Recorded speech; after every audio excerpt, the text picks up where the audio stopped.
ڈال دیا جائے۔ اس واقعے کے بعد حضرت یوسف کئی سال جیل میں رہے۔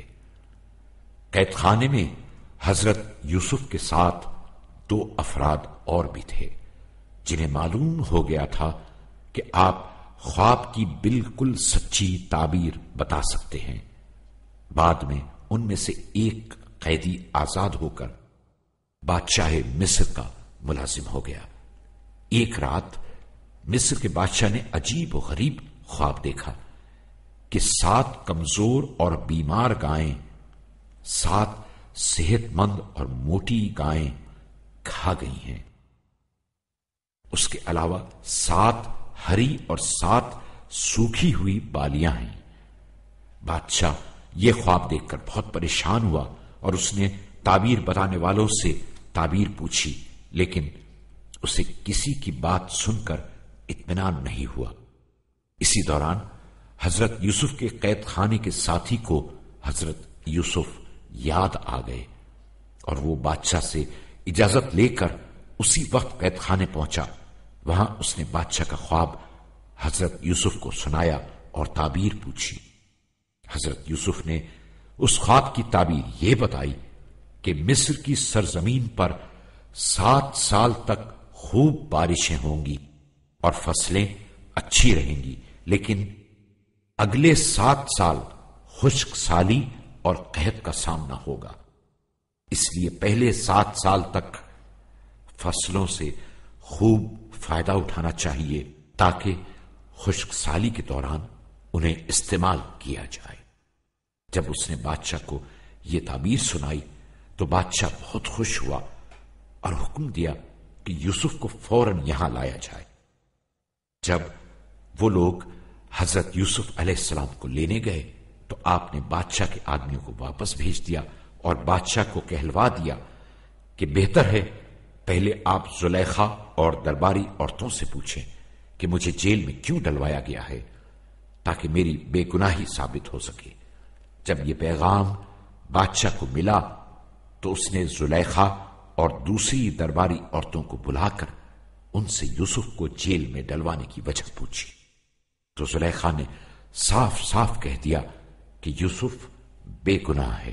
اپنی بے گناہی ثابت ہو جانے کے بعد حضرت یوسف علیہ السلام جن کی عمر 30 سال ہو چکی تھی قید خانے سے آزاد ہو گئے۔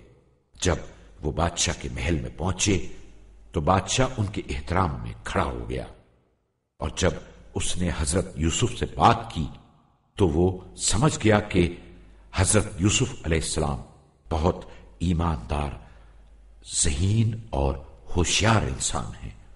اس لیے بادشاہ نے ان کو اپنا وزیر بنا دیا اور کہا کہ کوئی ایسا انتظام کرو کہ قحط سالی کے دور میں لوگ مشکلات کا شکار نہ ہو جائیں۔ حضرت یوسف علیہ السلام نے کچھ دیر سوچنے کے بعد کہا کہ آپ خزانے کے امور میرے حوالے کر دیں۔ بادشاہ نے حضرت یوسف کی یہ رائے قبول کر لی اور آپ نے کام شروع کر دیا۔ 7 سالہ خوشحالی کے دور میں حضرت یوسف نے حکم دیا زیادہ سے زیادہ گندم کی کاشت کی جائے اور فصل کی حفاظت کے لیے بڑے بڑے گودام بنائے جائیں۔ اس طرح سے حضرت یوسف نے اپنی تدبیر سے قحط سالی کے دور کے لیے بڑی مقدار میں گندم جمع کر لی۔ جب خوشحالی کا دور گزر گیا اور خشک سالی کا زمانہ شروع ہوا تو لوگوں کے چہروں پر پریشانی کے آثار نمودار ہوئے، لیکن حضرت یوسف علیہ السلام کی تدبیر کی وجہ سے مصر میں غلے کی فراوانی تھی۔ اسی زمانے میں حضرت یوسف علیہ السلام کا وطن فلسطین میں بھی قحط کی زد میں تھا اور حضرت یعقوب علیہ السلام کا گھرانہ بھی مشکلات کا شکار ہو گیا تھا کیونکہ ان کا دار و مدار کھیتی باڑی پر تھا۔ ایک روز حضرت یعقوب علیہ السلام نے اپنے بیٹوں کو مصر جانے کا حکم دیا تاکہ وہاں سے کچھ غلہ وغیرہ لے کر آ جائیں۔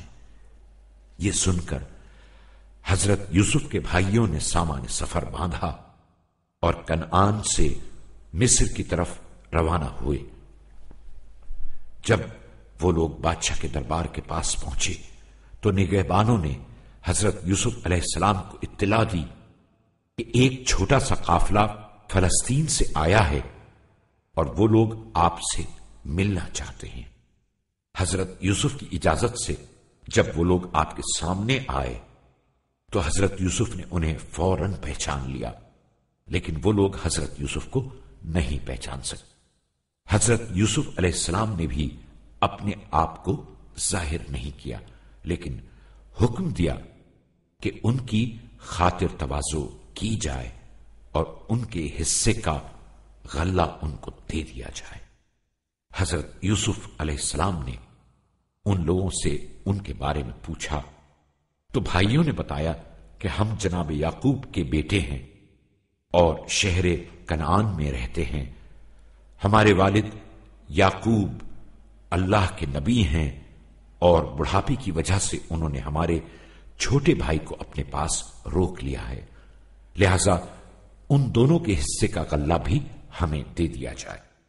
حضرت یوسف علیہ السلام نے جب اپنے باپ اور بھائی کا نام سنا تو غمگین ہو گئے اور فرمایا، اپنے والد کو میرا سلام کہنا اور اگلے سفر میں اپنے چھوٹے بھائی کو بھی ساتھ لے آنا تاکہ مجھے تمہاری سچائی پر یقین آ جائے، اور اگر تم اسے ساتھ لے کر نہیں آئے تو تمہیں گندم نہیں ملے۔ جب حضرت یوسف علیہ السلام کے بھائی مصر سے جانے لگے تو آپ نے حکم دیا کہ گندم کی قیمت ان کی بوریوں کے درمیان میں چھپا کر رکھ دی جائے۔ حضرت یوسف چاہتے تھے کہ جب وہ لوگ اپنا سامان کھولیں تو رقم دیکھ کر خوش ہو جائیں اور دوبارہ یہاں آئیں۔ حضرت یوسف علیہ السلام کے بھائی جب واپس کنعان پہنچے تو انہوں نے اپنے والد کو ساری بات بتائی اور کہا کہ والی مصر بہت اچھا انسان ہے، اس نے آپ کو سلام کہلوایا ہے، لیکن ساتھ ہی حکم دیا ہے کہ اگلے سفر میں بنیامین کو ضرور ساتھ لے کر آئیں ورنہ ہمیں غلہ نہیں ملے گا۔